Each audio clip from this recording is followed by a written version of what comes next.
3,300 years ago, a crew of men were working on the banks of the Nile. There was about 40 of them, maybe more, divided into two groups. They stood on the banks of a canal or a harbour, and in their hands these 40 men held a pair of long, thick ropes. The ropes connected to the bow of a large wooden ship, an enormous construction, elaborately decorated with a tall mast. It had a lavish 2-story cabin amidships. The roof was bedecked with statues of golden cobras, uraei, the symbols of royalty, the power of the pharaoh. The 40-odd men clutching their ropes were preparing to launch a new state barge, a magnificent ship for the king of Egypt. Behind the gangs of men, another man stood watching. He wore a long pleated robe. His belly was heavy, prosperous. His wig was layered, finely coiffed, and in one hand he held a rod, a short staff, his symbol of office. The man was a royal official. His name was Mery-Neith, and he was in charge of this operation. Launching the ship was a strenuous, laborious affair. Besides Mery-Neith and his two gangs, there were others making the boat move. A pair of 4 men stood on the prow of the ship itself. They shouted directions to the rope haulers below. Beneath the boat, a third group used their backs and legs to carefully lift the ship out of the mud. Pulling this barge was a communal effort, and as the work began, the effort was intense. Mery-Neith, the overseer, lifted one arm. This was the signal, the moment to pull and to launch the great ship. The work teams acted, their muscles tensed, their movements synchronized, their feet pressed into the earth. They began to pull, straining on the ropes, dragging the ship forward 1 foot at a time. Like their ancestors who built the Great Pyramids, these men threw all their energy into pulling those ropes, forcing the object to move. The supervisors on top of the ship shouted commands and guided movements. The other men beneath the boat put all of their energy into lifting the massive construction. Slowly, the wooden beams creaked and began to slide forward. The decorated cabin wobbled. The ship began to move. With monumental effort, the labourers dragged the boat off the riverbank and down towards the water. The immense craft lurched, then began to slide down the slope. The men beneath scrambled out of the way as the ship splashed into the river. It bobbed, and for a moment the builders may have watched with bated breath. Would it float, or would their work sink to the bottom of the canal? The ship bobbed, settled in the water, but it remained upright and afloat. From the riverbanks, the men cheered as their work met with success. The new barge was launched. A great day was accomplished. As the workers celebrated, their overseer took note of the events.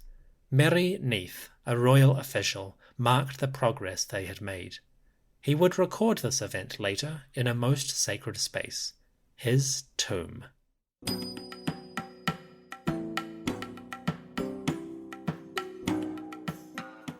Hello everyone, and welcome to a History of Egypt podcast mini-episode. Mery-Neith, the first servant of Aten. Around 1340 BCE, an Egyptian official named Mery-Neith went to his burial.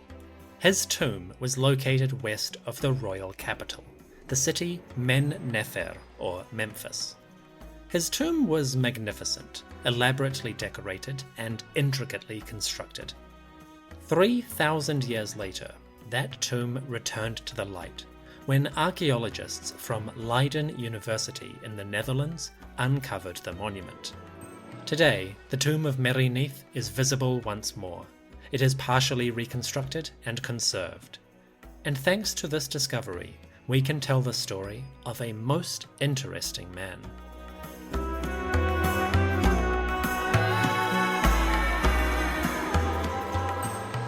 Our tale begins around 1355 BCE, the middle years of Akhenaten, pharaoh of Egypt. The favoured son of Aten, Akhenaten had changed many facets of Egyptian royal policy. One of those, of course, was the management of temples. Several large institutions, the houses of great gods, witnessed upheavals in their business and administration. Priests lost their jobs, sanctuaries closed, and economic resources diverted to the pharaoh's new shrines. The houses of Aten, the king's favourite deity, thrived in this period.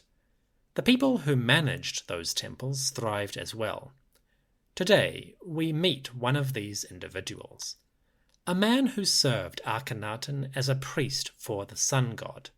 His name was Mery-Neith, and as you can imagine, he had a rather complicated career. Mery-Neith was probably born around 1380 BCE, during the reign of Amenhotep III. The name Mery-Neith is quite simple. It means beloved of Neith. Neith is a goddess. She comes from the north, specifically the Delta region of Egypt. Traditionally, Neith is a combination of various roles. She could be a war goddess or a protector, and she was also a huntress, which is perfect for the Delta region that swarms with game and provides ample opportunities for fishing, fowling, and pursuing. Mery-Neith, beloved of Neith, is a classic Egyptian name. It works for both men and women, and we've actually met a Mery-Neith before. Way back in the First Dynasty, one of the first rulers of Egypt was a woman named Mery-Neith. So it is a traditional name in the classic sense. Growing up, Mery-Neith was the very image of a normal Egyptian name.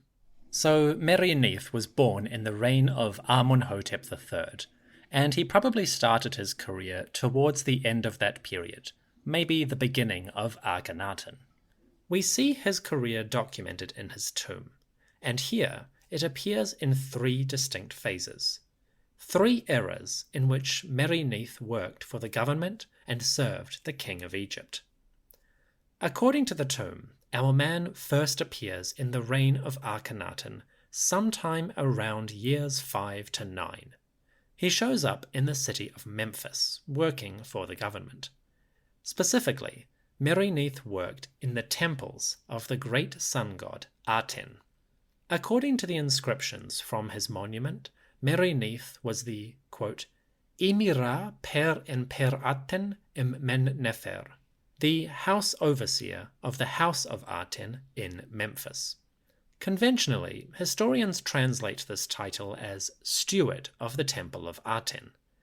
Basically, Mery-Neith was in charge of the day-to-day business, the economic affairs of the temple. He showed this in his tomb. Adorning the walls, artistic scenes show Mery-Neith in his day-to-day job. He oversees workers, artisans, and craftsmen who were working on behalf of the temple. According to these reliefs, Mery-Neith supervised the jewellery makers, the carpenters producing furniture, and the sculptors making royal statues. In this art, the temple workshops are full of hustle and bustle as the daily business goes on. All of this took place in the early reign of Akhenaten, and one image shows a sculptor making a statue of that king. In a tiny vignette, a craftsman affectionately touches a bust of Akhenaten. The statue wears a headdress and a double crown, and it has the elongated face of that king. Unfortunately, someone chiseled away the pharaoh's visage later on. Today, only cuts remain. Another case of Akhenaten erased from history. Anyway, Mery-Neith worked as the house overseer, or steward, for the Temple of Aten. The artistic scenes show him standing or sitting around supervising the business. His scribes take note of what is happening, and they report back to the official. Basically, Mery-Neith was a high-ranking manager. He supervised the business of a large, bustling temple. So Mery-Neith oversaw a Per Aten im Men-Nefer, a house of Aten in Memphis. This temple is still undiscovered. Archaeologists have not located it yet. But there are several references to a House of Aten in Memphis during this period. That means there must have been an Aten temple somewhere in the city, a place where Akhenaten, his family, and his servants could honor the great sun god. Hopefully, more traces of that temple will show up one day. For now, people like Mery-Neith are the best clue to its business and operation. So Mery-Neith's career began in the first decade of Akhenaten's rule. Those early days seem relatively straightforward compared to what came later. The king had his agenda, his beliefs, but he hadn't reached the extreme point that he would later. Inevitably, though, people like Mery-Neith would have to deal with the heresy, quote-unquote, that period when Akhenaten started to become more restrictive, more hostile to gods besides Aten. How he and some of his colleagues dealt with that is quite intriguing. It all started with a promotion. At some point in Akhenaten's reign, Mery-Neith took a step up the professional ladder. Phase 2 of his career is murky, with a few lingering questions. But Egyptologists studying this tomb have reconstructed an idea of what might have happened. It seems that around year 9 of Akhenaten's reign, Mery-Neith left the city of Memphis. He moved away from the capital and headed south to the city of Akhenaten, Amarna, the new royal residence, the new heart of Egypt's government. Mery-Neith went to Amarna to serve the pharaoh in a prominent and prestigious role. He would be the High Priest of Aten. Mery-Neith moved to Amarna to become the foremost religious official serving the pharaoh. This was a plum position, lots of authority, plenty of food and drink from the temple, and influence, connections with the wealthy and powerful of the court. It was a major step up for the former steward. Moving to the city, Mery-Neith may have felt excited at the sudden upward swing. Of course, there was a catch. This next part is a little vague, but it seems that Mery-Neith's new job required something from him. When he came to Amarna to become the High Priest of Aten, Mery-Neith needed to show his loyalty to the regime. He needed to make a display of his devotion to the Aten and to the Aten's son, Akhenaten. What did he do? Well, Mery-Neith changed his name. Sometime in the middle of his career, Mery-Neith's tomb at Memphis shows an interesting change. The name Mery-Neith itself disappears, either chiseled out or omitted. Now, in this phase, we get a new name, Mery-Ra or Mery-Re. The former steward dropped the Neith part of his name and changed it to Ra. The goddess was out, the sun god was in. What gives? Mery-Neith is not the only official who changed their name during Akhenaten's rule. It seems that many individuals decided to rebrand or re-identify themselves during this time. Besides Mery-Neith, other 18th dynasty tombs show people changing their identities during Akhenaten's reign. For example, a royal sculptor named Ken-Amun changed his name to Ken-Aten. A treasury official named Hatti altered his identity to Hatti-Ra, and a butler named Ptah-Em-Wea might have changed his name from Amun-Em-Wea. These are just a few of the names that Egyptologists have found, people altering their identities during Akhenaten's reign. It seems there was a wave of royal officials rebranding at a politically sensitive moment. Of course, the big question is, did these people change their names voluntarily, or were they coerced? In other words, did Akhenaten demand that his courtiers adopt more Aten-friendly identities, or did they do it on their own? This is one of those situations where your personal feelings will play a big part in your interpretation. Fundamentally, all we know is that some officials did change their names. The motivations are unclear. So your assessment of this will depend on your personal view of Akhenaten. Do you think the king was a fanatical, obsessive ruler, a megalomaniac who demanded everyone else go along with his views?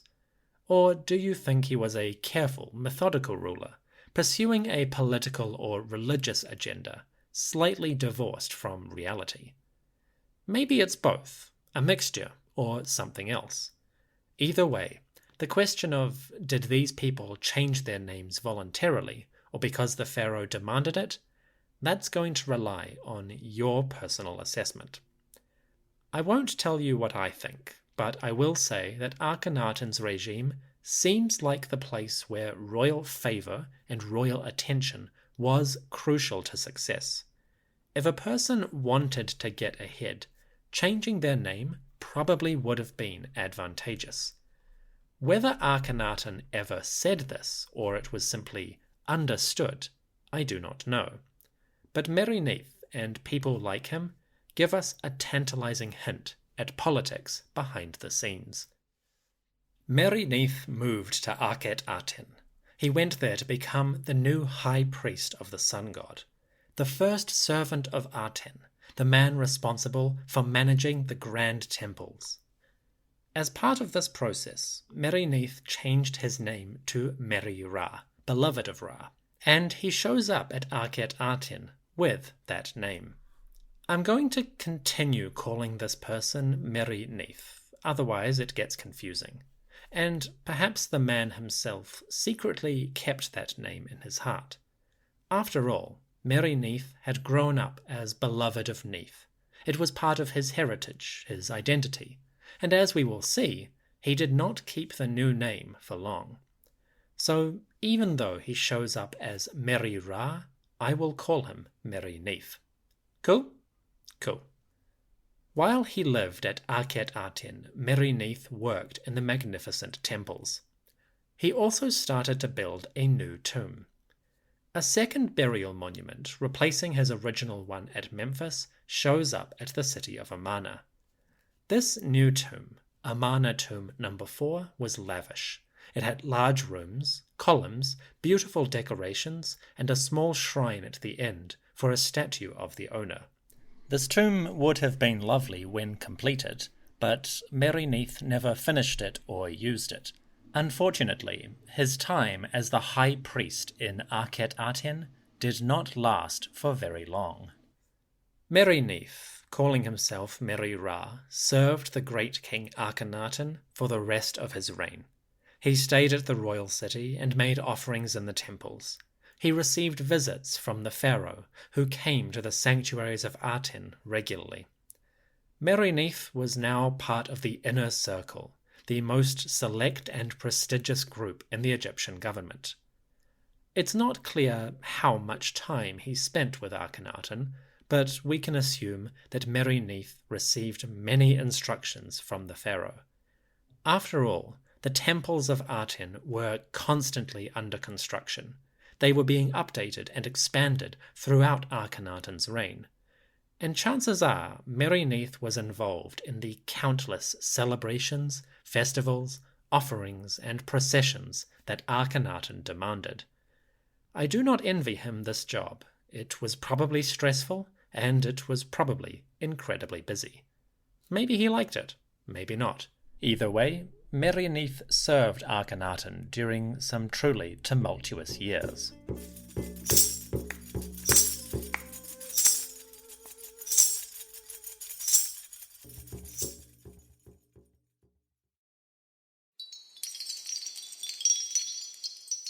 After the death of Akhenaten, we come to phase 3 of Mery-Neith's career. This part is relatively straightforward. When the old king died and the royal court decided to leave the city of Amarna, Mery-Neith returned to Memphis. We know that he left Akhenaten and went north again because he suddenly resumed work on his old tomb. Having abandoned Amarna, Mery-Neith came back to his original burial monument.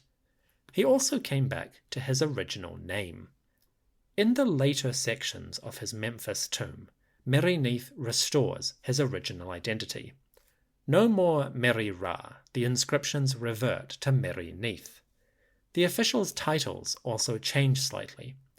Some of his older job descriptions disappear in Phase 3, and he mainly appears as the High Priest of Aten. This is actually quite interesting. It seems that Mery-Neith returned to Memphis during that period when the rulers of Egypt were still officially acknowledging the Aten. Kings like Nefer-Neferu-Aten and Tut'ankhamun walked a fine line, balancing the Aten and the traditional gods. It is almost certain that Mery-Neith was a witness to those events. After the death of Akhenaten, Mery-Neith continued in his role as High Priest of the Aten. Even when he moved back to Memphis, he still held that title, but he probably transferred his duties to the Memphis Aten Temple. So he was still involved in royal business and the religious offerings to the sun god. Even though Akhenaten was dead, official policy still honored Aten.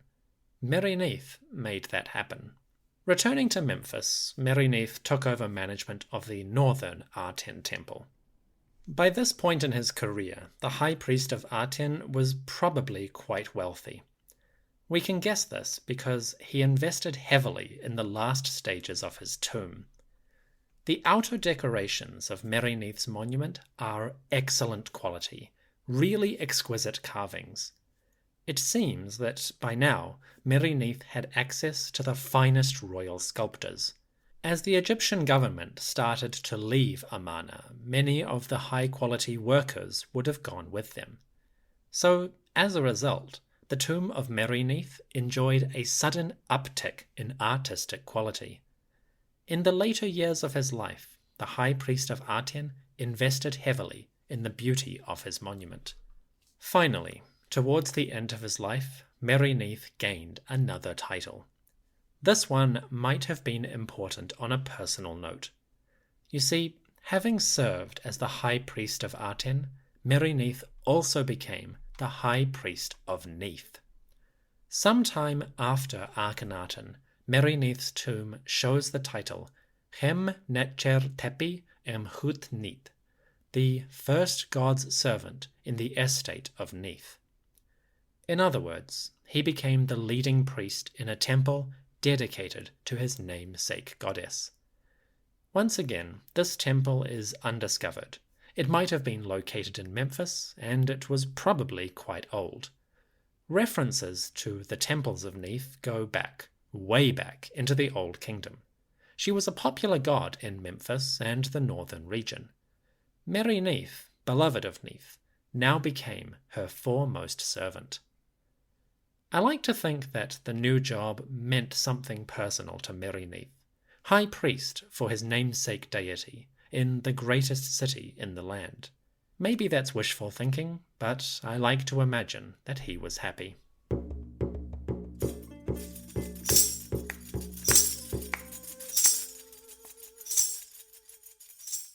Mery-Neith died sometime in the reign of Tutankhamun.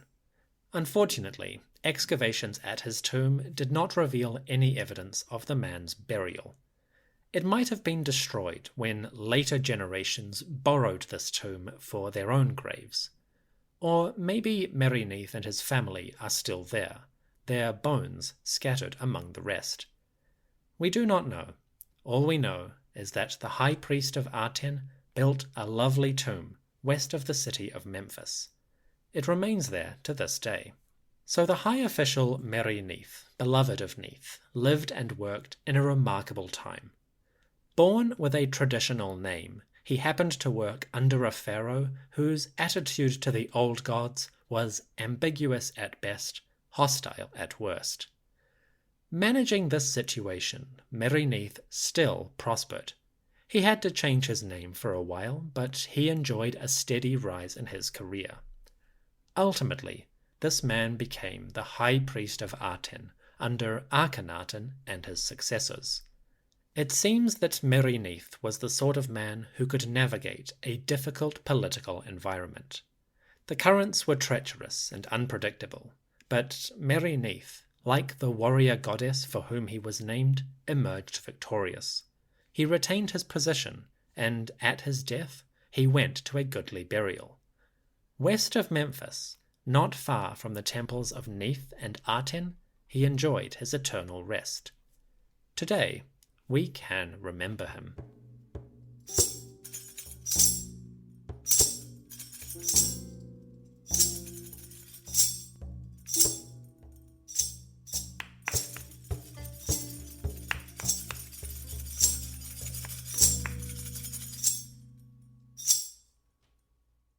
Thank you for listening to the History of Egypt podcast. The music for this episode was by Keith Zizza and Bettina Joy de Guzman. Follow the link in the episode description to hear more of their wonderful songs.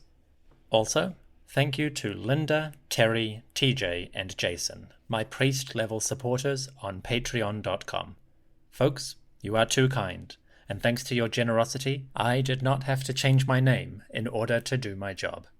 From my house to the house of Aten and to your houses, thank you.